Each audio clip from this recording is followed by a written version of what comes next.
જય શ્રી કૃષ્ણ મિત્રો।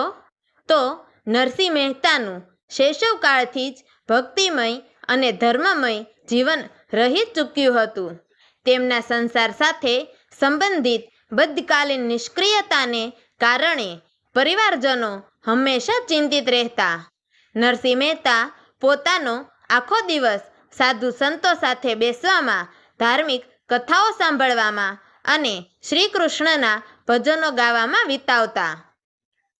તેમને આજીવિકા માટે કંઈ પણ કામ કરવાનો રસ ન હતો અને આ બાબતે પરિવારજનોમાં આક્રોશ અને નિરાશા બંને જોવા મળતા। નરસિંહ મહેતાના દાદી જયા કુંવરબાઈ એક પ્રબળ ધાર્મિક અને વ્યવહારુ વ્યક્તિ હતા। નરસિંહની આ આળસ અને ભક્તિમાં ગૂંચવાયેલા જીવનને લઈને તેમણે વિચાર કર્યો કે જો નરસિંહના લગ્ન કરાવી દેવામાં આવે તો સંસારિક જવાબદારીઓના ભાર નીચે તેઓ જીવન પ્રત્યક્ષ થઈ જશે અને વૈવાહિક જીવનના કાર્યોમાં પોતાનો રસ લઈ શકશે।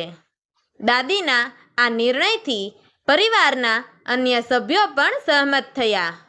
વિક્રમ સંવત 1485ના ઈસવીસન 1429ના વર્ષમાં નરસિંહ મહેતાનું લગ્ન કરવામાં આવ્યા। તેમની પત્ની માણેકબાઈ એક ઉચ્ચ મર્યાદાવાળી, જ્ઞાનવાન અને સંસ્કારશીલ યુવતી હતા।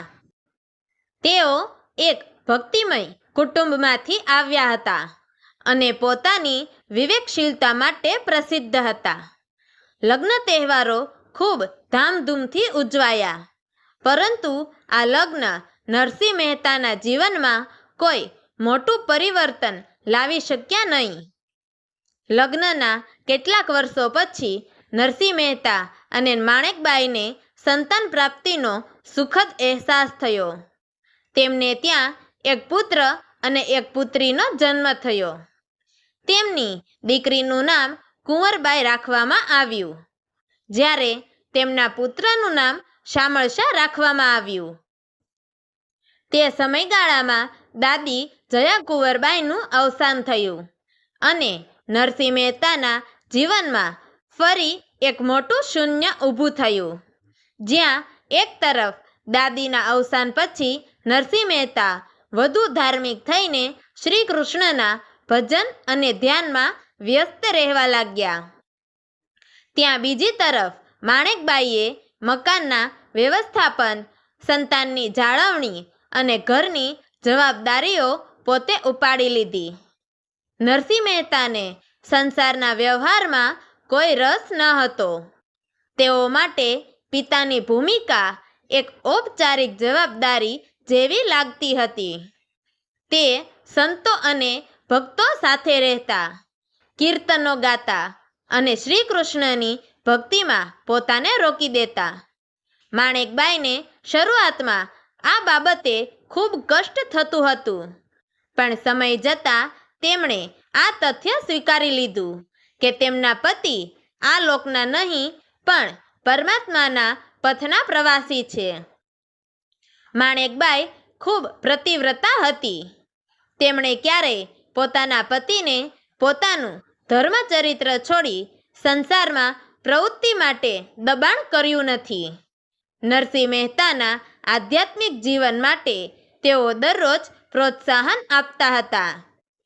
તેમણે નક્કી કર્યું હતું કે ભલે સંસારના વ્યવહારમાં નરસિંહ મહેતા ભાગ ન લે, પણ તેમનો ધર્મપથ અડગ રહેવો જોઈએ। માણેકબાઈએ ઘરના વ્યવહારમાં દરેક બાબતને નિયમિત રાખી।